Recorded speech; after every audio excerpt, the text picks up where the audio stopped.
ओम श्री योग वासिष्ठ महारामायण निर्वाण प्रकरण 146वां सर्ग।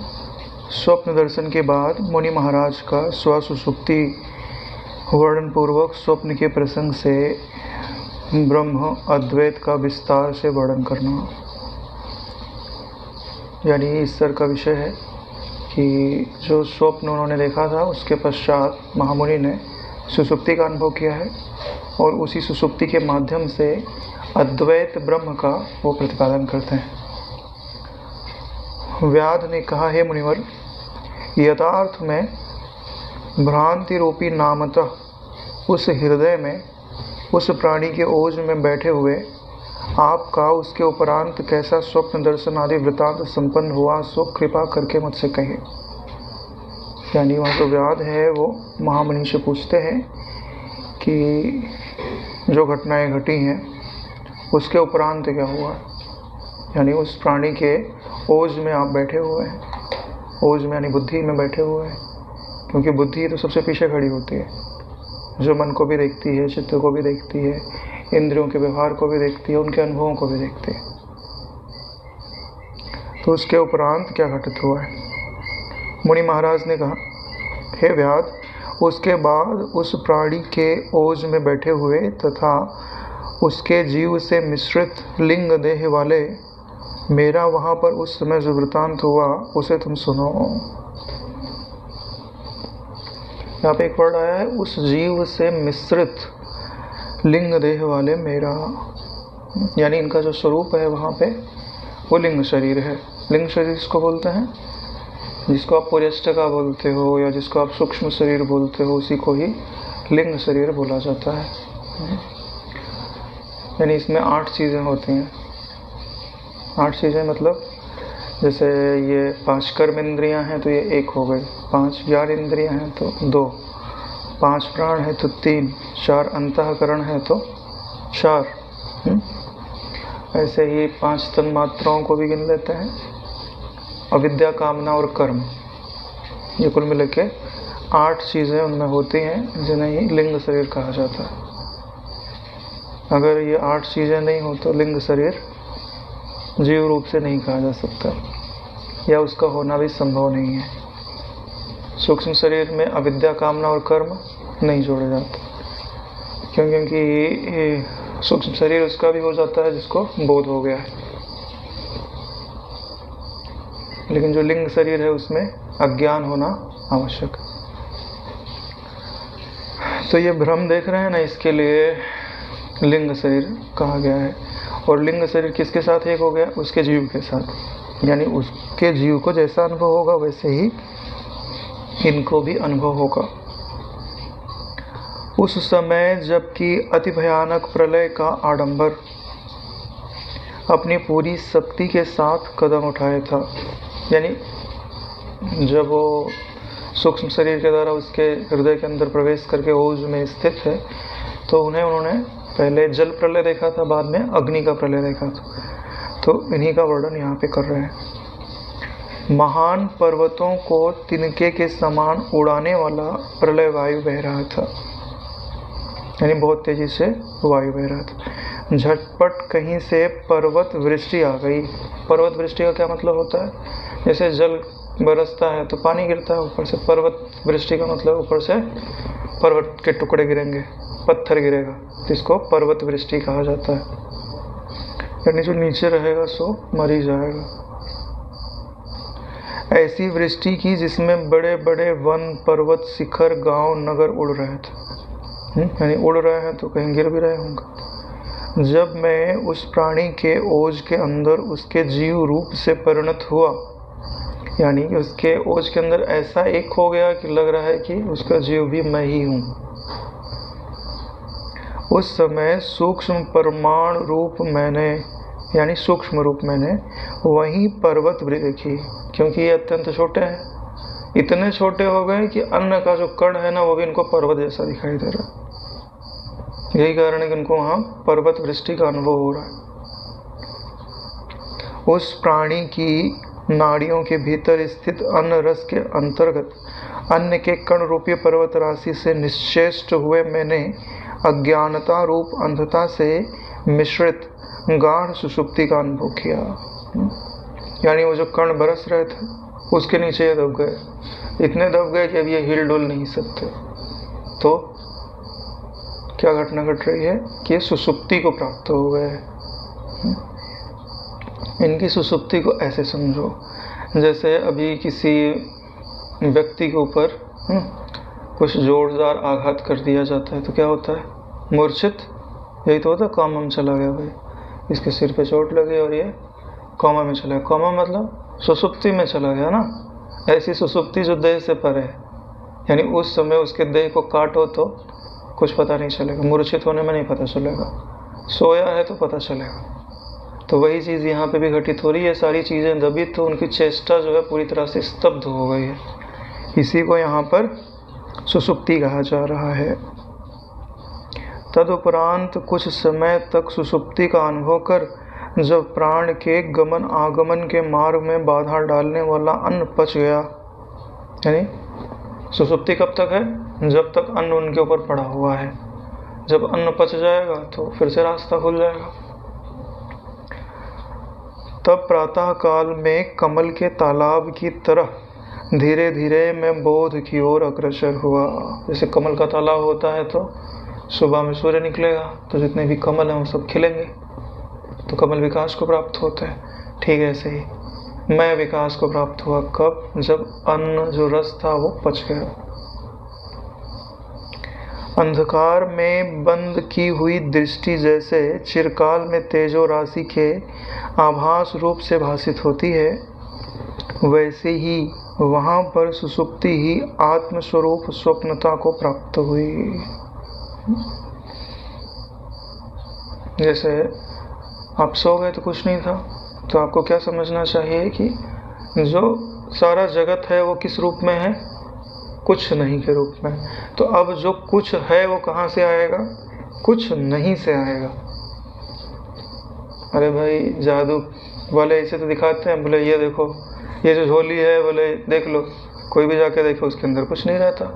फिर वो झोली में हाथ डालेगा, निकालते जा रहा है एप्पल, सेब, संतरे, रुपया, पैसा, जवाहरात, तो आपको क्या लगेगा, शून्य में से निकल रहा है ना। और फिर डालेगा तो फिर शून्य में चला जाएगा। इसी को तो जादू बोलते हैं। तो भाई सुसुप्ति के समय तुमने जाके देखा कि जो माया की पिटारी है वो बिल्कुल खाली है, उसमें कुछ रॉ मटेरियल नहीं है, लेकिन जब निकालना चालू करती है तो अनंत जगत उसी पिटारी से निकलता है। उसी के लिए यहाँ पे आ रहा है, सुसुप्ति ही आत्मस्वरूप स्वप्नता को प्राप्त हुई है। सुसुप्ति यानी शून्यता ही स्वप्नता की, यानी बहुत सारे पदार्थों की अनुभूति में परिणत हो गए। सुसुप्ति रूपी विश्राम से मैं स्वप्न निद्रा को प्राप्त हुआ, यानी सुसुप्ति को विश्राम रूप जानिए। और ये जो स्वप्न है वो निद्रा यानी स्वरूप की विस्मृति के कारण ही तो आ रहा है। जैसे समुद्र तरंग बुदबुद आदि हजारों विक्षोभों से व्याप्त अपनी मूर्ति को देखता है, वैसे ही मैंने उस समय उस प्राणी के ओज के अंदर हजारों विक्षोभों से युक्त दृश्य को देखा। यानी बहुत सारे विक्षेप हो रहे हैं। विक्षेप मतलब नाम और रूप की उत्पत्ति ही विक्षेप है नारायण। बोले हमारा चित्त बड़ा शांत है, बोले सामने व्यक्ति दिखाई दे रहा है, बोले हाँ बिल्कुल दिखाई दे रहा है। तो भाई बिल्कुल शांत नहीं है तुम्हारा चित्त, कम विक्षेपित है मगर विक्षेपित है। विक्षेपित नहीं हो तो कोई दिखे ही नहीं नारायण। बाहर अगर आपको जगत का भान हो रहा है तो वृत्ति 100% शांत नहीं है। क्यों? व्यक्ति दिख रहा है, बोले हाँ, बोले उसका क्या नाम है, तुम बताओगे उसका ये नाम है, फिर बोलोगे कि कहाँ का है, बोले यहाँ का रहने वाला है। यानी ये जो तुम इंफॉर्मेशन प्रोसेस कर रहे हो क्या बिना विक्षेप के संभव है? हाँ, ये बात समझो नारायण। जैसे कई लोग बोलते हैं कि हम व्यवहार करते रहते हमारा मन ठप रहता है, तो नारायण तुम्हारा मनोराज्य नहीं हो रहा है, मन ठप नहीं है। मन ठप हो गया तो निर्विकल्प समाधि लग गई नारायण। बात को ठीक से समझिए। मनोराज्य नहीं हो रहा है वो बात अलग है, मन ठप नहीं हुआ है। तुम्हारा देखो 2 प्रकार से मन स्फुरित होता है, तो जो ईश्वर ने सृष्टि बनाया है उसके अनुरूप स्फुरित होता है, दूसरा आपकी सृष्टि के अनुरूप स्फुरित होता है। अगर आपकी सृष्टि के अनुरूप जो स्फुरण है वो बंद हो गया तो आपके अंदर बंधन तो नहीं है, लेकिन अभी ईश्वर की सृष्टि के अनुरूप स्फुरित हो रहा है ना, तो समाधि भी नहीं है। जब दोनों के अनुसार बंद हो जाएगा ना, तब समाधि घटित होते है। सिद्धांत को समझना चाहिए। वह चिदाकाश कोश आत्मक दृश्य ठीक वैसे ही मुझे प्राप्त हुआ जैसे कि स्पंद रहित वायु के अंदर वायु से अभिन्न स्पंद प्राप्त होता है। यानी जैसे वायु होती है तो नहीं चल रही तो ऐसा लगता है कि नहीं है क्या पता, लेकिन कब चल जाए कोई पता नहीं। ठीक ऐसे ही है ना, ये सारे पदार्थ कैसे हैं जो आपको अनुभव में आ रहे हैं? शून्य रूप, आकाश रूप है, एकदम बिल्कुल आकाश रूप। सुषुप्ति में ही तो अनुभव होता है, और जब हल्का सा हिले नहीं ना कि पूरा नाम रूप प्रकट हो गया, इतनी अंतर है। अगर इतना देखने की आदत पड़ गई ना आपको, नारायण पूजनीय हो जाओगे, इतना सा समझ में आ जाए खाली क्या है ना। स्थिर है तो शून्य, विक्षेपित हुआ तो नाम रूप खड़ा हो गया। स्थिर है तो शून्य, कुछ नहीं है, कुछ भी नहीं है, कुछ भी नहीं मतलब तुम हो चिदाकाश रूप से। इदम आत्मक जगत नहीं है, नाम रूप का भाव है, अत्यंता भाव, बीज भी नहीं है उसका। और हल्का सा विक्षेप हुआ, सब खड़े हो गए, यह मैं तू मैं सब। सामने चला जाएगा भी पता नहीं चलेगा, सामने क्या, तुम्हारा सिर काट दो पता नहीं चलेगा। जो समाधि में स्थित है उसका सिर काट दो, उसको पता चलेगा? क्या पता चलेगा नारायण। जो इंदो ब्राह्मण थे 10, अरे उनका शरीर नष्ट हो गया था नारायण, जब वो संकल्प में बैठे कि मैं ब्रह्मा हो जाऊं, उनके शरीर को जो है ना जानवर कोई खा गया, कोई दीमक खा गया, कोई जानवर खत्म हो गया, नष्ट हो गया था। कहाँ पता चला उनको, जबकि वो तत्वज्ञानी नहीं थे, खाली समाधिस्थ थे, तो भी पता नहीं चला। और खुद जगे नहीं, दूसरी सृष्टि का सूर्य आके जगाया उनको, बोले जागो तुम्हारी सृष्टि बन गई है। जिस धारणा को लेके बैठे थे वो सिद्ध हो चुका है। थोड़ा अभ्यास लगता है, थोड़ी एकाग्रता लगती है, थोड़ी चित्त की निरुद्धता लगती है। इसके लिए उपासना बहुत सहायता करती, बहुत ज़्यादा। जो उपासना नहीं करते ना, वो नारायण बहुत घाटे में, बहुत ज़्यादा घाटे में। आपका कोई सहारा ही नहीं है। अब संसार में जाते हो है ना, अच्छा व्यक्ति अच्छा दिखता है, बुरा व्यक्ति बुरा दिखता है, तो क्या तुम समझ रहे हो कि मैं मुक्ति के रास्ते जा रहा हूँ? केवल मुक्ति के रास्ते तो बिल्कुल नहीं होना रहा। भगवान ने कहा है ना, सब भगवान दिखने चाहिए, सब वासुदेव दिखना चाहिए, अपना स्वरूप दिखना चाहिए, गुरु से अभिन्न दिखना चाहिए। गुरु रेको जगत सर्वम ब्रह्म विष्णु शिवात्मकम गुरु परतरम नास्ते। यही तो हम रोज पढ़ते हैं गुरु गीता के अंदर। और नारायण उनसे जो तुमको दिखाई दे रहा है ना, वो कैसे हटेगा? बिना उपासना घट जाएगा? नहीं हटेगा। यहीं पे व्यासपीठ पे बापू जी थे, और उन्होंने बोला था, ये जो संचालक लोग हैं है ना, बोले निंदा करते रहते हैं, तो बोले इनके अंदर ये दोष क्यों है? स्पष्ट बोला, बोले उपासना नहीं करते। वृत्ति को इष्टाकार जब तुम नहीं बना रहे हो तो है ना, जो तुम्हारे अनुकूल है उसे राग हो जाएगा। जो तुम्हारे सिद्धांत के प्रति, तुम्हारी मान्यता के प्रति, उस सिद्धांत की बात ही छोड़ दो, उससे द्वेष हो जाएगा। कौन मिटाएगा इसको? कर्म मिटाएगा। कर्म जड़ होता है, कर्म जड़ होता है नारायण। वह तुम्हारी वृत्ति में परिवर्तन तब तक नहीं करेगा जब तक तुम वृत्ति में परिवर्तन करना नहीं चाहते। लोग सिद्धांत से इतना दूर क्यों चले गए, मेरे को समझ नहीं आता। उनको चाहिए ब्रह्म परमात्मा का साक्षात्कार, और सारे कदम उल्टे हाँ, पता नहीं कौन से क्लास में जाके पढ़ता है। किसने पढ़ा दिया, किसने घोट के पिला दिया। हरे नारायण। किसका साक्षात्कार करना? बोले ब्रह्म का। ब्रह्म होता क्या है? बोले जो सब में एक समान है। ठीक है।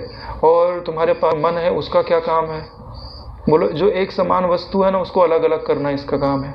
तो मन को नियंत्रित करने की सामर्थ्य होगी तब तो तुम ब्रह्म को देख पाओगे। मन का काम ही क्या है? मन उपजा क्यों है? एक तत्व था, उससे उसने इच्छा की कि मैं एक में जो है ना अनेकता को देखूं। इसी संकल्प के कारण तो मन उपजा है। एक को हम बहुत श्यामी, यही तो भगवान की वासना है जिसके कारण हम सब जन्म गए। तो नारायण मन मतलब क्या? जो एक को अनेक दिखाए उसको मन बोलते हैं नारायण। और यह मन वश किससे होता है? उपासना से नियंत्रित होता है नारायण। जिसने उपासना नहीं की और सोचता है कि मैं ब्रह्म परमात्मा का साक्षात्कार कर लूंगा, नहीं होने वाला।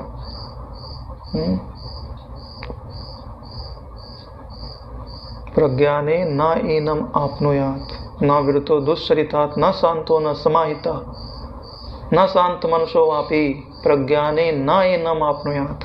कितनी तीव्र बुद्धि क्यों ना हो, अगर समाहित चित्त नहीं है, शांत नहीं है, दुष्ट कर्मों से विरत नहीं है, तो नहीं होगा नारायण। श्रुति कह रही है। समझ सकते हो तुम, तुम्हारा मन तुमको उस समझ से एकाकार नहीं होने देगा। हाँ, तो फिर विक्षेपित क्यों है? क्योंकि इच्छाएं हैं। और जब इच्छाएं हैं तो इच्छाएं अपने पीछे दौड़ाएंगी ना, ब्रह्म की तरफ क्यों जाने देंगी नारायण? विक्षेप का कारण क्या है? इच्छा। इसलिए सबसे पहले इच्छा को शुद्ध किया जाता है। इच्छा को शुद्ध करने का तरीका क्या है? उपासना। कर्म को शुद्ध करने का तरीका क्या है? निष्काम कर्म। आपके कर्म तो शुद्ध हो गए, निष्काम कर्म कर रहे हो, लेकिन आपकी वासनाएं शुद्ध नहीं हुई। क्यों? क्योंकि आपने उपासना नहीं की। क्योंकि वासनाएं कब शुद्ध होंगी? जब आपको एक ऐसी जगह से सुख की प्राप्ति होने लगे जिसमें दोष ना हो, जो आपको रागी ना बनाए, जो आपको द्वेषी ना बनाए। वो स्वरूप क्या है? ईश्वर का स्वरूप या गुरु का स्वरूप। आपको गुरु के चिंतन से या ईश्वर के चिंतन से सुख की प्राप्ति होनी चाहिए। अगर नहीं हो रही है तो हृदय नहीं शुद्ध होने वाला है, नहीं होने वाला है। अगर हो रही है तो एक कदम आगे बढ़ो। क्या? विक्षेप की निवृत्ति करो, इष्ट के भीतर प्रवेश करो। भाई गुरुजी दिख रहे हैं, तुम उनके और नजदीक है, तो क्या पता गुरुजी कहीं चले जाए। फिर तो ऐसा करते हैं, गुरुजी के अंदर ही प्रवेश कर जाता है। हाँ भाई, तो गुरुजी के अंदर प्रवेश कर गए तो जो गुरुजी जहाँ जाएंगे वहाँ हम रहेंगे ही रहेंगे। लेकिन नारायण, जब तुम गुरुजी के अंदर प्रवेश कर जाओगे तो क्या गुरुजी की आकृति रहेगी? गुरुजी के अंदर प्रवेश करने का मतलब ही होता है अद्वैत ब्रह्म का साक्षात्कार हो जाना। गुरुजी ब्रह्म है ना, उनके भीतर प्रवेश करके अब गुरुजी की आकृति नहीं दिखी, अब दिख रही है तो समझ लो कि तुमने प्रवेश नहीं किया, अभी भी तुमने उनको अलग करके रखा हुआ है। और एक बार प्रवेश किया तो फिर दिक्कत नहीं होती अलग होने की, कोई भय भी नहीं होता नारायण। भक्ति ही है ना, दूर से और पास और पास और पास। लेकिन लोग जाके कहाँ रुक जाते हैं? एकदम समय पहुंच गए, दिख रहे हैं, बोले हाँ हम संतुष्ट। लेकिन जो जिज्ञासु होता है ना, इतने में भी संतुष्ट नहीं होता। क्योंकि मैं अभी आया हूँ ना, और गुरुजी अभी आए हैं, क्या पता फिर से माहौल बदले और फिर चल दे। मैं तो वहीं का वहीं रोते रह जाऊंगा, है ना, गोपियों की तरह। कृष्ण आए, है ना, साथ में खाए पिए खेले घूमे, अच्छा लगा, फिर भगवान चल दिए, अब तुम रोते रहो।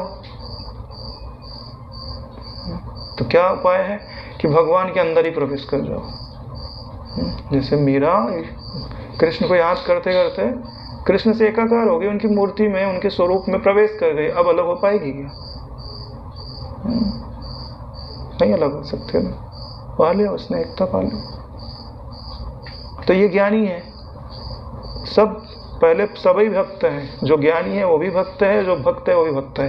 भक्त एक सीमा तक जाके रुक गया, लेकिन जो भक्त ईश्वर से पूर्ण प्रेम करता था ना, वहां पे जाके रुका नहीं, वो ईश्वर के अंदर प्रवेश कर गया। अब आपकी मर्जी है, आपको क्या चाहिए। आप जो है सालोक्य में राजी हो, सामीप्य में राजी हो, सारूप्य में राजी हो कि कैवल्य में राजी हो? मर्जी आपकी ना रहे।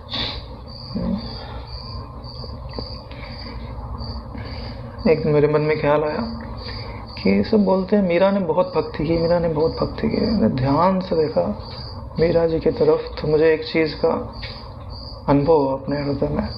मैंने बोला मीरा ने भक्ति नहीं की, मीरा विवश है। जो कृष्ण को देख लेना एक बार वो पागल हो ही जाता है।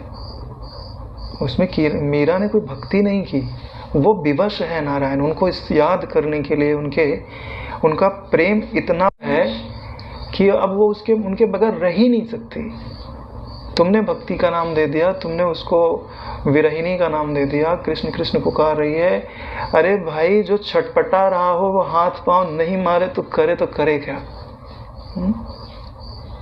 अरे भगवान की जो माधुरी है ना, वो सिर चढ़ के बोलते हैं। एक बार जिसने उनको देख लिया और भगवान को पसंद पड़ गया ना, तो ऐसी मोहनी डालते हैं ना कि वो उनके बगैर रह नहीं सकता। उनके बगैर रह नहीं सकता। ये जो रात को हम लोग पाँव फैला के अच्छी नींद सो जाते हैं ना, उसकी वो नींद हराम हो जाती है। ये नींद कब जाए और कब मैं भगवान का भजन करने बैठूं। उल्टा, एकदम उल्टा। उसका खाना हराम, उसका पीना हराम, उसका जीना हराम। ये सब विघ्न लगते हैं क्योंकि जो स्वरूप का, जो आनंद का सुख मिल रहा है ना, ये सब विक्षेप डालते हैं उसमें। मैं उस समय ये चीज अपने हृदय में अनुभव हुई कि नहीं, ये मीरा तो विवश है। तुमको लग रहा है वो भक्ति कर रही है, तुमको लग रहा है वो पूजा कर रही है, वो करे भी तो करे क्या? जैसे खूब पियक्कड़ हो जाए ना तो उसकी मजबूरी है। चलो ये तो शराब की बात छोड़ो, जो ड्रग्स के एडिक्ट हो जाते हैं, अगर उनको ड्रग्स नहीं दी जाए ना तो छटपटा के मर जाएंगे, प्राण निकल जाएंगे उनको। एकाएक उनका बंद किया ही नहीं जा सकता, उनका डोज धीरे धीरे कम किया जाता है। ऐसे ही होता है। ईश्वर ड्रग की भी ड्रग्स है। एक बार जिसको नशा लग गया ना तो भांग धतूरा छुतरा उतर जाए प्रभात। नाम नशे में नान का छकार है दिन रात, उतरती नहीं है। तो प्रेम की बातें हैं, ज्ञान के बीच में कभी कभी आ जाती हैं। ये भक्तों की जो चरित्र है वो बड़ा अद्भुत है, और उनके मन के अंदर जो सामर्थ्य होती है ना, अतुलनीय। क्योंकि मन पे ही उन्होंने कमांड किया है। ऐसे एक कथा सुनाई जाती है, ब्रज में प्रसिद्ध है। उसमें रघुनाथ दास जी का नाम सुना होगा आप लोगों ने। कृष्ण जी के बड़े भक्त थे। कृष्ण जी का मंदिर था तो वहीं रहते थे, भजन करते थे। तो भोजन में क्या, बोले कुछ मिलता उलता नहीं था, तो उन्होंने आदत डाली थी। बोले छाछ मिल जाती थी, छाछ आते थे, नमक मिला है, पी लिया, वही उनका आहार होता था। 1-2 टाइम छाछ पी लिया, फिर भगवान के भजन में, जप में, ध्यान में तल्लीन रहते थे। एक दिन बीमार पड़ गए। जब कई दिन बीमार रहे तो रामानुजाचार्य को पता चला, तो रामानुजाचार्य ने अपना वैद्य भेजा। बड़ा सिद्ध वैद्य था, ऐसा भी कोई रोगी ना हो जिसका उसने इलाज ना किया हो, ठीक ना किया हो। गया, नाड़ी पकड़ा। नाड़ी पकड़ के क्या बोलता है कि ये रघुनाथ दास जी ने तो कढ़ी और चावल खाया है। उनके सारे शिष्य बैठे, बोले ऐसा हो ही नहीं सकता है कि रघुनाथ दास जी जो है वो कढ़ी और चावल खा ले गए, ये तो हमेशा छाछ ही पीते हैं। नहीं, बोले मेरी वैद्य की झूठी नहीं हो सकती है, मैंने देखा है इनके शरीर में कढ़ी और चावल है और उसने दोष किया है तभी बीमार पड़े। अब इनसे पूछो, इन्होंने खाया तो जरूर है। तो उनसे पूछा गया तो मुस्कुराने लग गए। बोले दोनों की बात सच्ची है। बोले क्या हुआ कि मैं बैठा था तो मेरे चिंतन में बाल गोपाल आए, उन्होंने बोला मेरे को जो है कढ़ी चावल खाना है। तो मैंने मन से ही कढ़ी चावल बनाया, मन से ही बनाया कढ़ी चावल और खिलाया। और वो तो नटखट थोड़ा खाए और चले गए। अब उनका प्रसाद में फेंको तो फेंको कैसे? तो जो मानसिक बनाया हुआ था ना वो उन्होंने खा लिया। मानसिक का चावल, मानसिक की कढ़ी, और चली गई सच के शरीर में और कर दिया बीमार। ताकत देखो। इसको ताकत बोलते हैं, इसको वो बात बोलते हैं। क्या गुरुजी बोले ये भैंस नहीं गाय है, तो गाय दिखनी चाहिए, मतलब तुम्हारे मन के अंदर वो ताकत हो जानी चाहिए ना कि वो भैंस की आकृति छोड़ दे, वहीं गाय बन जाए, कम से कम तुम्हारे चित्त में तो बन जाए। ये सामर्थ्य होती है, ये वो श्रद्धा वाली बात नहीं है नारायण, ये धारणा की सिद्धि वाली बात है। बेवकूफ मत बनो। जो अपने वृत्ति के अंदर परिवर्तन करने में सक्षम नहीं है ना, उसके लिए बात नहीं है कि हाँ गुरुजी बोल रहे हैं ऊपर ऊपर से माने, तुम भीतर में तो जान ही रहे हो, काली काली दिख रही है ना, सींग है इसकी, भैंसा ही है, हाँ गुरुजी बोल रहे तो मान लेते हैं। मानने से नहीं होता नारायण, तुम्हारी वृत्ति बदल जानी चाहिए। वो बात छुपा लेते हैं लोग, वो नहीं बताते। क्यों? क्योंकि वहां पे धारणा सिद्ध करनी पड़ती है ना। ये मानने वालों का काम नहीं है ब्रह्म ज्ञान का भैया। मानना है ना तो तुम माला लेके जप करो, फिर ज्ञानवान की बातें मत करो। सच्चाई बोल रहा है। ये धारणा की सिद्धि की बात है। गुरुजी ने बोल दिया ना कि जगत नहीं है, शून्य है, तो तुमको शून्य अनुभव में आना चाहिए, हो गया ज्ञान। इसी की सिद्धि की तो मांग है। यानी गुरुजी जैसा बोले वैसा अपने वृत्ति में परिवर्तन करने में तुम सक्षम हो, यही कमाना है तुमको। तुम चाहे कर्म योग से कमा लो, चाहे ज्ञान योग से कमा लो, चाहे भक्ति योग से कमा लो, चाहे ध्यान योग से कमा लो। कमाना तो तुमको यही पड़ेगा नारायण। चाहे हंस के कमा लो, चाहे रो के कमा लो। अध्यात्म में इसके सिवा कोई रास्ता नहीं है नारायण। अगर तुम गुरु के अनुसार, शास्त्र के अनुसार अपनी वृत्तियों में परिवर्तन करने में सक्षम नहीं होना ना, तो तुम कुछ नहीं कर सकते। तुम पराधीन जन्मे थे, तुम पराधीन रहोगे और पराधीन ही मरोगे, फिर पराधीन जन्मोगे। मैं गलत बोलता हूं तो लाओ प्रमाण।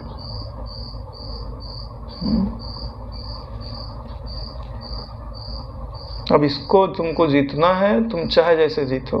गुरु के बल का आश्रय लो, इष्ट के बल का आश्रय लो, नाम के बल का आश्रय लो, शरणागति लो, योग का आश्रय लो, हठ योग का आश्रय लो, ध्यान योग का आश्रय लो, कर्म योग का आश्रय लो, चाहे जो करो, मगर स्वभाव विजयम, मन के स्वभाव को आपको जीतना ही पड़ेगा।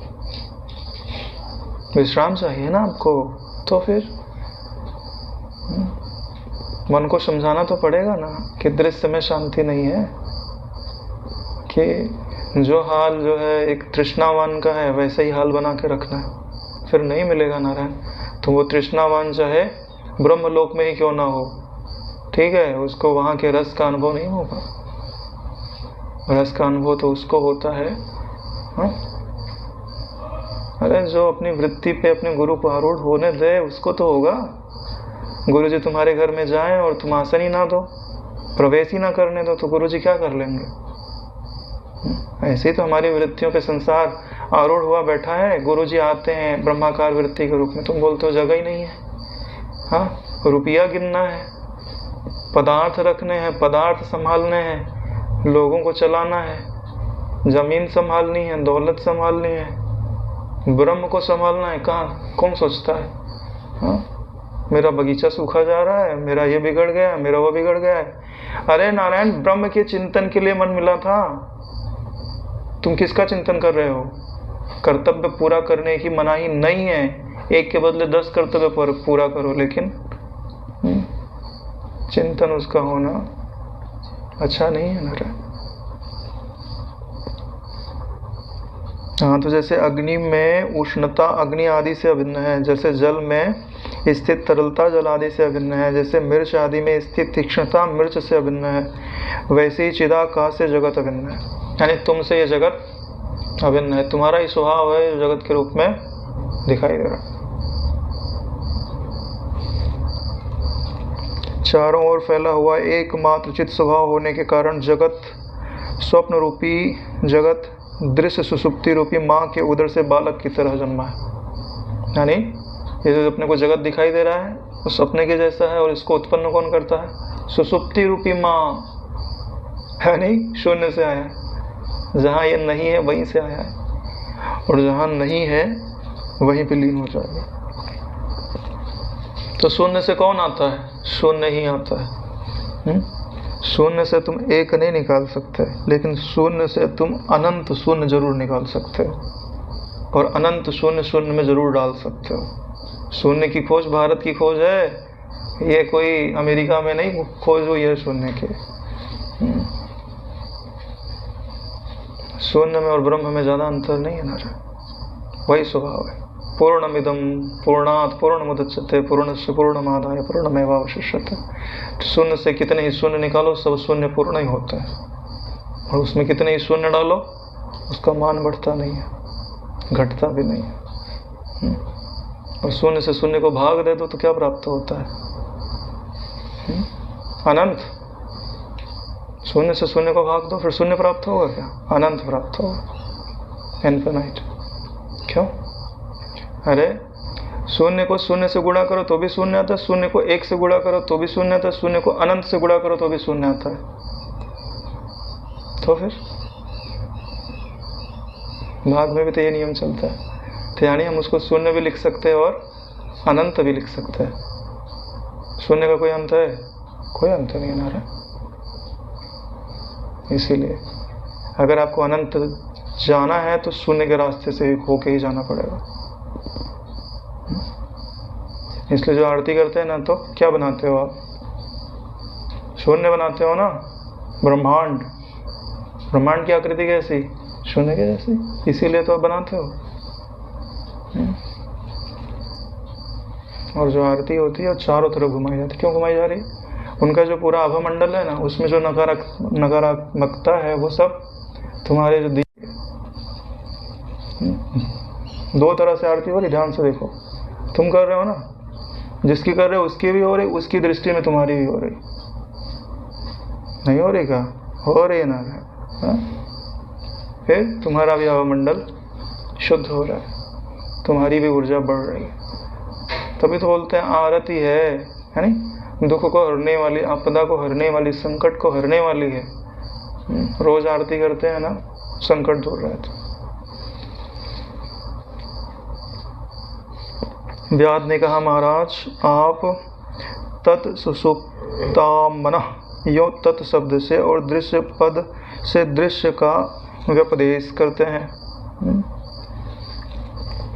यानी तत् सुषुप्तात्मनः, कि वो जो सुषुप्ति है वो मेरा मैं ही है, सो गए तो वहीं से, और वहीं से ये पूरा जगत निकला, उसी का व्यपदेश करते हैं। व्यपदेश यानी विभिन्न प्रकार का उपदेश, विभिन्न प्रकार की बातें बतलाना।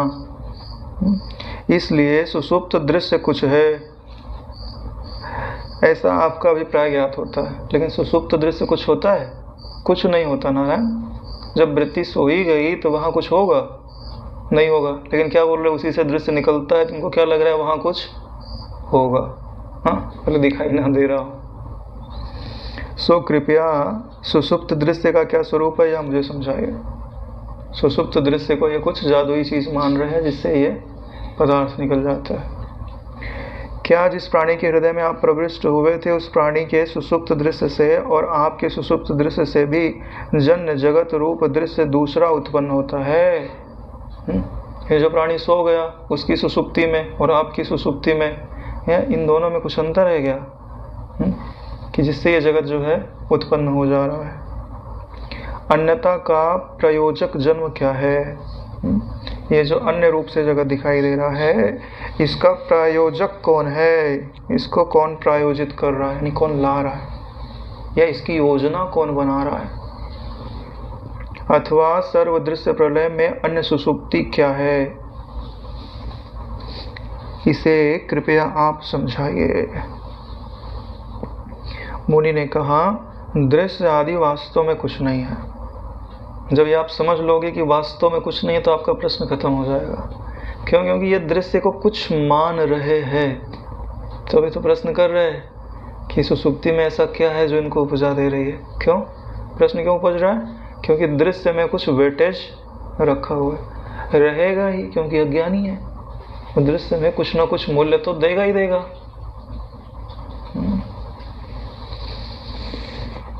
घट आदि और जगत आदि उत्पन्न होते हैं, विकसित होते हैं। यह सब द्वैत से संतप्त हुए मूर्खों की कपोल कल्पना रूप प्रलाप का मैंने अनुवाद किया।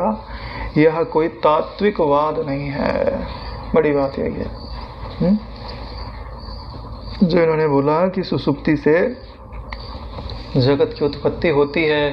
तो मैंने यहाँ जो बताया है आपको, वह जो मूर्ख लोग हैं, द्वैत से संतप्त लोग हैं, उनकी जो कपोल कल्पनाएं हैं उन्हीं का अनुवाद किया है। मैंने कोई तात्विक बात नहीं बता दी तुमको, हाँ, कि सुसुप्ति के उदर से यह जो जागृत रूपी स्वप्न जो है वो उत्पन्न हो जाता है। ये कोई तात्विक बात नहीं है, कुछ उत्पन्न ही नहीं होता है, ये वास्तविक बात है। लेकिन अब बड़ी बात क्या है ना, कि ये बातें जो हम विचार कर रहे हैं, मनन कर रहे हैं, इसको हम दृश्य को सामने रख के ही करते हैं। दृश्य को विलीन करते हुए नहीं करते। दृश्य को विलीन करते हुए करो तो तत्व का बोध दिला दो। अब आगे बात चलती है कि शब्द प्रयोग में लाए जाते हैं। जैसे जात शब्द है, जात का मतलब होता है उत्पन्न हुआ। प्रादुर्भाव शब्द है, शुरू हुआ। तो बोले ये जो शब्द है ना, इनका भी वास्तविक अर्थ सत से ही लिया जाता है। तो इसकी जो संस्कृत के अनुसार इनकी जो परिभाषाएं होती है, उन्हीं का इन आगे के श्लोकों में वर्णन किया गया है। जात शब्द केवल सत का पर्याय कैसे है, यह तुम सुनो, मैं इसका उपादन करता हूँ, यानी इसको सत्यापित करता हूँ। जात यानी उत्पन्न हुआ, ऐसा तुम तो कहते हो, लेकिन तत्व की दृष्टि में क्या है, उत्पन्न शब्द हटा दिया जाता है शब्द रहता है। यह है, उत्पन्न हुआ छोड़ दो। तो कार्य चाहे कारण के रूप में हो, चाहे जिस रूप में हो, चाहे ब्रह्म के रूप में हो, वो है। इसी चीज को सिद्ध करेंगे।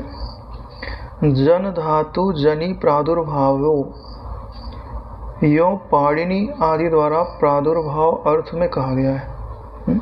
यानी कि जन जो शब्द है, या जो आगे जाके जात शब्द बनता है, जिसे जननी शब्द बनता है, जनक शब्द बनता है, यानी उत्पन्न करने वाला, उत्पन्न होने वाला। ये जो इनका जो क्या बोलते हैं, व्युत्पत्ति की जाती है तो क्या बनाते हैं, जनी प्रादुर्भावे। प्रादुर्भाव का मतलब क्या होता है, जो शुरू होता है, प्रारंभ जिसका है वही तो उत्पन्न होगा। ऐसा पाणिनि के द्वारा इसका अर्थ लगाया जाता है। उसमें प्रादुः अन्य धात्वार्थ की प्रकटता को द्योतित करता हुआ अप्रधान है। अब इसमें प्रादुर्भाव में जो प्रादुः है वो अप्रधान है, उसकी मुख्यता नहीं। और मुख्यता किसकी है, भू धातु का सत्ता मात्र अर्थ, यानी जो भाव शब्द पीछे लगा हुआ है। भाव किससे बनता है, भू धातु, भू यानी होना, उत्पन्न होना नहीं, होना पहले से जैसा रहे, तो उसमें भाव की प्रधानता है। भू धातु का सत्ता मात्र अर्थ ही प्रादुर्भाव का प्रधान शरीर है। यानी कहा तो जाता है कि उत्पन्न हुआ, शुरू हुआ, लेकिन इसमें जो होना पना है वह मुख्य धातु है, और जो उसके आगे लगाया हुआ है वह मुख्य नहीं है, गौण अर्थ है उसका। सत्तार्थक भू धातु भू सत्तायाम यो पाणिनि आदि से कहा गया है, इसलिए प्रादुः उपसर्ग युक्त भाव शब्द से संजात यानी उत्पन्न, प्रकट यानी सन अर्थ कहा जाता है। सन यानी उसी को आगे जाकर सत कहा जाता है। वह नित्य सिद्ध स्वप्रकाश चिदात्मा ही है। और सन का अर्थ या सत का अर्थ क्या है, स्वप्रकाश चिदात्मा, जो कि नित्य सिद्ध है। यदि प्रादुः शब्द का सर्ग अर्थ मानो तो इस पर भी कोई हानि नहीं है, क्योंकि सर्ग शब्द का भी सृज धातु से भाव में प्रत्यय होने पर घम के अर्थ सत्ता रूप भाव में सृज अर्थ का अभेद होने से अन्वय होने पर सत ही सर्ग शब्द से कथित होता है। यानी कहने का तात्पर्य है कि यह जो प्रादुः शब्द लगाया हुआ है प्रादुर्भाव के आगे, अगर उसको आप सर्ग शब्द से समझते हो तो भी उसके अर्थ में कुछ परिवर्तन नहीं आता, क्योंकि सर्ग की भी व्युत्पत्ति सत से ही होती है। इसको ऐसे ही समझ लो कि भाई उत्पन्न होगा तो उसका कोई पिता होगा कि नहीं होगा, पिता से ही तो बुझेगा। तो सबका पिता कौन, सत एव इदम अग्रम आसीत, सत ही सबसे पहले था, तो सबका पिता सत ही तो हुआ।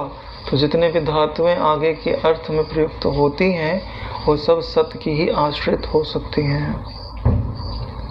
तत्वज्ञानी हम लोगों की दृष्टि में कुछ भी उत्पन्न नहीं हुआ और कुछ नष्ट भी नहीं होता, सब कुछ शांत जन्मासन मात्र है। यही दृष्टि हमारी होनी चाहिए। हमारी दृष्टि में ना कुछ उत्पन्न होता है और ना कुछ नष्ट होता है। एक शांत अजन्मा ब्रह्म ही अपनी महिमा में ज्यों का त्यों स्थित है। सर्वसत्तात्मक ब्रह्म है, सर्वसत्तात्मक जगत है। जरा बतलाओ तो सर्वसत्तात्मक ब्रह्म में कौन सी विधियां और कौन से निषेधों का संसर्ग हो सकता है? ये जगत को और ब्रह्म को सर्वसत्तात्मक कह रहा है। यहाँ पे जो जगत है वो ब्रह्म से भिन्न है। जब वो शांत है, अजन्मा है, निर्विकार है, तो अब ये बताओ कि उनमें मैं क्या पकड़ूं और क्या छोड़ूं?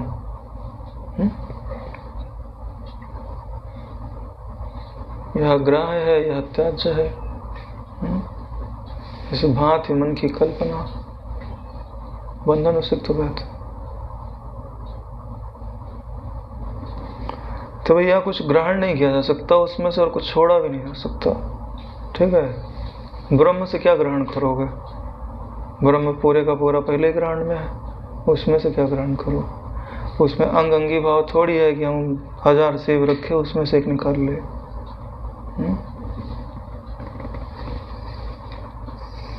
जो अनिर्वचनीय माया शक्ति है वही लोक व्यवहार का विषय है। जो माया शक्ति है वही है रूप से कही जाती है। माया शक्ति नहीं हो तो है कहने वाला भी कौन? क्यों? अरे भाई, सत को चित्त प्रकट करता है, चित्त नहीं हो तो सत को कोई प्रकट करने वाला नहीं है। कौन बोलेगा कि सत है? चित्त बोलता है कि सत है। क्योंकि ब्रह्म माया सबल होने से अज्ञानियों की दृष्टि में मायात्मक है। जैसे जैसे माया शक्ति उत्कर्ष को प्राप्त होती है वैसे ही सर्वशक्ति घटित स्वरूप वाला वह तदात्मक कहा जाता है, यानी वही रूप कहा जाता है। तत्वज्ञानी तो सदा तुरीय पद में प्रतिष्ठित रहते हैं, ब्रह्म पद में है, जहाँ त्रिपुटी नहीं है। अतएव उनकी जागृत आदि अवस्थाएं ही नहीं है। विधि और प्रतिषेध तो दूर रहे, ऐसा कहता है। तत्वज्ञान संपन्न विद्वानों की जागृत स्वप्न सुषुप्ति आदि अवस्थाएं नहीं है। उनके लिए सब कुछ यथा स्थित ब्रह्म ही है। हमारे लिए सब कुछ यथा स्थित ब्रह्म ही है। हमारे लिए सब कुछ यथा स्थित ब्रह्म ही है। ठीक है, कल्पना मात्र लग रहा है जगत की, नहीं लग रहा है। हाँ? ऐसा मत सोचना कि जो व्यक्ति है वो मरेगा, ठीक है, फिर वो प्रेत बनेगा, फिर उसको यमदूत लेने आएंगे, फिर उसको स्वर्ग लेके जाएंगे, फिर नरक लेके जाएंगे। ठीक, ये जो जितना तुम उसको लंबा खींचते जाओगे ना, उतना वो तुम्हारा ज्ञान बढ़ाता जाएगा। उसको मुक्त कर दो यार, जीव बना के क्यों रख रहे हो? तुम्हारी दृष्टि नहीं उसको जीव बना के रखा है, उसको ब्रह्म बना दो। एक आश्चर्यमयी बात बताता हूँ। ये जो बोलते हैं ना कि ब्रह्मज्ञानी की नज़र पड़ जाए और मुर्दा जल रहा हो, उसके धुएं पे दूर से देख ले तो उसकी मुक्ति हो जाती है। ठीक है, क्यों होती है नारायण? क्योंकि वो उसको ब्रह्म देख रहा है। ऐसा नहीं देख रहा है कि वो मरेगा, फिर उसके पास कर्म है और फिर वो यमदूत लेके जाएंगे, यमराज उसके कर्म को पढ़ेंगे, फिर स्वर्ग का अधिकारी स्वर्ग जाएगा, नरक का अधिकारी नरक जाएगा, फिर उसके कर्म बचे हैं, फिर उसको फिर से मनुष्य जन्म मिलेगा। ये जो तुमने उस व्यक्ति के प्रति सोच के रखा है ना, यही तुम्हारी दृष्टि ने उसको जीव बना के रखा है। अगर तुम ब्रह्म दृष्टि को धारण कर लो तो जिसका तुम चिंतन करो ना, वो मुक्त हो जाए। मुक्त मतलब सदगति हो जाए। इतनी सामर्थ्य है तुम्हारी दृष्टि में, इसके लिए फायदे का सौदा करो। इन आकृतियों को मिट जाने दो, ठीक है, वैसे ही मनोराज्य मिट जाता। बड़ा बल सही है। हाँ, मैं किसी चीज़ का निषेध नहीं कर रहा, लेकिन कुछ चीज़ों का, मान्यताओं का तो बलिदान देना ही पड़ता है। हाँ? जिसको ब्रह्मबोध पाना है उसके लिए बता रहा हूँ, बाकी तो जिनको चलाना है गाड़ा हो तो चलाते रहे। हाँ, मैं भी जीव तू भी जीव, ठीक है। वो बातें तो पूरा संसार बता रहा है। पहले आश्रम में एकादशी आती थी ना तो भोजन बनता था। चतुर्मास में हम लोग 2 एकादशी करते थे, चतुर्मास के बाद हम लोग 1 एकादशी करते थे। 1 एकादशी में चावल नहीं बनता था, पूरा भोजन बनता था। शुक्ल पक्ष की एकादशी करते थे। फिर धीरे धीरे हम कर्मकांडी होते गए। फलाना तिथि तो फलाना तिथि तो फलाना तिथि, है ना। तत्व ज्ञान से दूर दूर दूर दूर दूर होते गए। नहीं, ऐसी बात नहीं कि इनको करने से दूर हो जाते हैं। महत्व बुद्धि तुम्हारी किधर चली गई। जितना नियम तुम आज पालन करो इसे 10 गुना करो, उससे फर्क नहीं पड़ता। ये तुम्हारे दिमाग के अंदर घुस गया ना, तुम्हारी क्रिया में रहे तो चलता है। तुमने इसको अपने बुद्धि के अंदर घुसा दिया। निश्चय किसका करना चाहिए था, तुमने निश्चय किसका किया?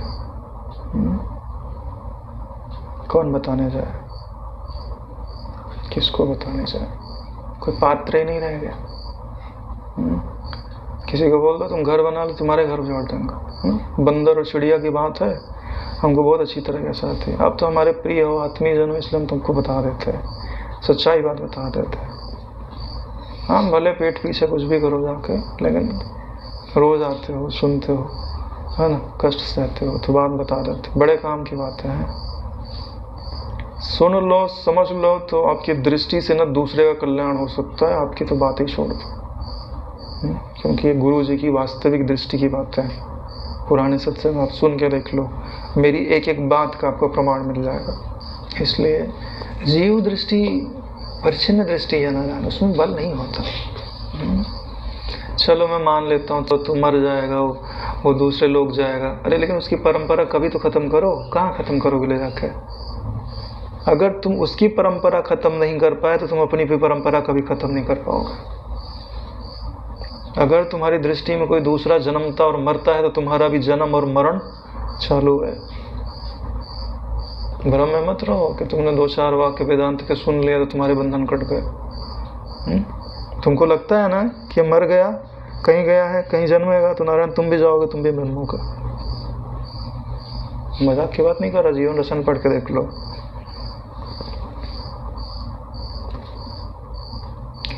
यद्यपि स्वप्न और संकल्प के नगर अनुभव आरूढ़ होते हैं, फिर भी जैसे उनका वास्तविक रूप कुछ भी नहीं है, वैसे ही सर्ग आदि में जगत का भी तनिक भी रूप नहीं है। हरि हरि हरि। सपने का उदाहरण दिया हुआ, सपने में सब कुछ दिखाई देता है, मगर हम थोड़ी चिंता करते सपने में जो थे वो मर गए होंगे, प्रेत बन गए होंगे, कहाँ भटक रहे होंगे। हाँ, तात्विक दृष्टि बड़ी विलक्षण दृष्टि है नारायण। प्रेम तो सबसे पूरे का पूरा है, लेकिन निर्मम भी इतनी है ना कि तुम उनके लिए तिनके के बराबर भी मूल्य नहीं रखते। हाँ, जैसे सपने से जग गया तो तुम रोते हो, रंच मात्र याद तक नहीं करते तुम उनको। हाँ, वैसे ही हो, ठीक है। तुम मत ये सोचना कि जो है कि जिनके लिए हम रो रहे हैं वो हमारे लिए रोवेंगे। वो ब्रह्म है, किसी के लिए नहीं रोता, ठीक है। तुम्हारे चित्त के अंदर जो उनकी मूर्ति है, ठीक है, वह तुम्हारे लिए हंसेगी, रोएगी। उसको मजबूत करो। जो वास्तविक है ना, वो तो गए, मुक्त हो गए नारायण कब के, वो तुम्हारे चंगुल में आने वाले नहीं है। तुम्हारे चित्त के अंदर जो उनकी मूर्ति है ना, यही ब्रह्म की विलक्षणता है। जिस रूप में चाहो उस रूप में प्रकट कर लो उसको। तुम्हारे भाव की दृढ़ता है ना कि मेरे गुरु हैं, तो वही चिंतन तुम्हारे मन के अंदर जो आकृति है उसको गुरु बना देती है। यही पूरा योग वासिष्ठ बता रहा है। स्वप्न और मनोरथ जीवोपाधि सृष्टि के उत्तर कालवर्ती हैं, अतएव इस स्वप्न दृष्टि का दृष्टा प्राणादिमान जीव हो सकता है, किंतु चैत्य भिन्न चैत्य संसर्ग शून्य चित्त सृष्टि आदि में आकाश से भी अति स्वच्छ है। अतएव सृष्टि के आरंभ में प्राणादिमान ब्रह्म कदापि सिद्ध नहीं हो सकता, किंतु निर्विशेष ही है, यह सिद्ध हुआ है। यानी हम जो स्वप्न देखते हैं या जागृत जगत देखते हैं, इनमें हमें जो प्राणी दिखाई देते हैं वो कैसे दिखाई देते हैं? प्राणादिमान, प्राण आदि से युक्त हैं और चेष्टाएं कर रहे हैं। तो क्या ये जो प्राण आदि से युक्त हैं तो या किसी प्राण आदि से युक्त ब्रह्म से उत्पन्न हुए हैं क्या? ऐसा अगर आप मानते हैं तो बात सच्ची नहीं है। क्यों? क्योंकि जो प्रारंभ में ब्रह्म है वह निर्विशेष है। अरे विचार करके देखो, जो प्राणादि है वह दृश्य है कि दृष्टा है? दृश्य है, ना है। इसका मतलब है बिना मन के जीवित नहीं रह सकते, ना प्राण जीवित रह सकते, ना प्राण का स्पंदन। ठीक है, तो इसका मतलब क्या हुआ कि प्राण आदि अपने ही प्रकाशन के लिए मन के आश्रित हैं और मन अपने प्रकाशन के लिए निर्विशेष ब्रह्म के आश्रित है। इसका मतलब निर्विशेष ब्रह्म सत्य है, न मन सत्य है, न मन का आश्रित प्राण सत्य है। न यहाँ दृष्टा है न भोक्ता है, यहाँ सब कुछ एक रस ही है। जो कुछ ना होता हुआ कुछ भी है और जो मौन ही अतिशयिता वाणी वाला भी है। जिसको आप दृष्टा दृष्टा कर रहे हैं, जब ठीक से समझ लेंगे तो आपको क्या पता चलेगा? दृश्य ही नहीं है, दृष्टा कह लिया बोले उसको। क्या बोलते हैं? चिद एक रस, एक ज्ञान सत्ता ही है।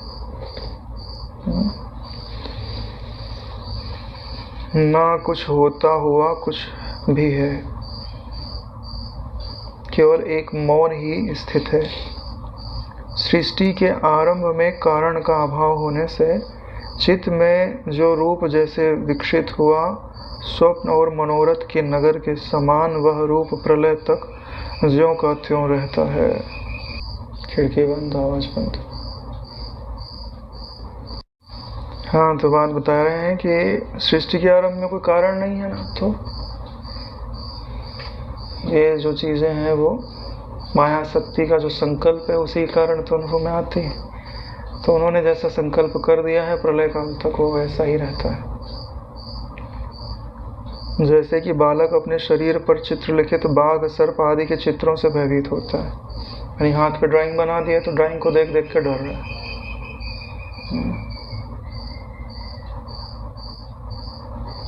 अरे भाई, ऐसी चीज़ों की ड्राइंग नहीं बना देनी चाहिए शरीर के ऊपर। आजकल लोग टैटू बना बना के घूमते रहते हैं, है ना, फिर उसी का चिंतन होता रहता है। पता चला कि उसी के आकार में ढल गया चित्त।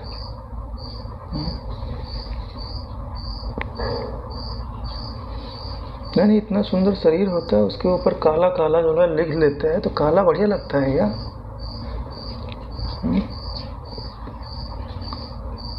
अरे कई लोग तो पूरा हाथ में यहाँ से यहाँ तक पूरा टैटू बनवा लेते हैं। यानी भगवान ने जो शरीर दिया है वो बिल्कुल अच्छा नहीं लग रहा है, उसके ऊपर जो है चित्रकारी कर ले हुए। मनुष्य की मान्यताएं बड़ी अजीब है ना। सुंदर से शरीर को काला काला काला काला, पूरा हाथ ही काला काला दिखता है भाई। क्या सुंदरता लगती है? कोई सुंदरता लगती है? मुझे तो नहीं दिखाई देता। बाल को ब्राउन नहीं कर लेते हैं? हाँ, ब्राउन कर लेते, कई लोग तो ग्रीन कलर का भी कर लेते हैं। सब दृश्य बनने में लगे हुए हैं, ठीक है। दृष्टा से प्रेम नहीं है मेरा। और दृश्य से जितना प्रेम होगा, वस्तुएं उपलब्ध रहने पर भी दुख तो वैसे का वैसा बना रहेगा मेरा। लेकिन वयस्क पुरुष उनसे भयभीत नहीं होता। वैसे ही अज्ञानता में द्वैतवश अन्य की भ्रांति से जीव आत्मभूत चेतन से भी भय खाता है। अज्ञान है तो अपने आप से ही भय लग रहा है ना। एक दिन तो मेरे को भी भय लग गया था। कैसे?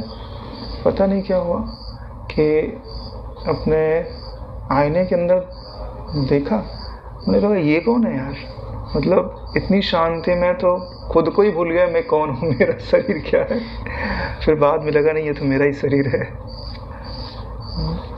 बोध होने पर भयभीत नहीं होता। तात्विक रूप से जन्म स्थिति विनाश शून्य असीम अत्यंत निर्मल ब्रह्म ही यथा स्थित हो, भ्रांति से अति विकारी नाना होकर अवस्थित होता है। प्रकाशमान अशांत भी यह जगत वास्तव में प्रबोध परिशांत ही है। 146वां सर्ग यही समाप्त होता है। ओम सहनावतु सहनौ भुनक्तु सावीर्यं कर्वावहै तेजस्विनावधीतमस्तु मा विद्विषावहै। ओम शांति शांति शांति। श्री सद्गुरुदेव भगवान की जय।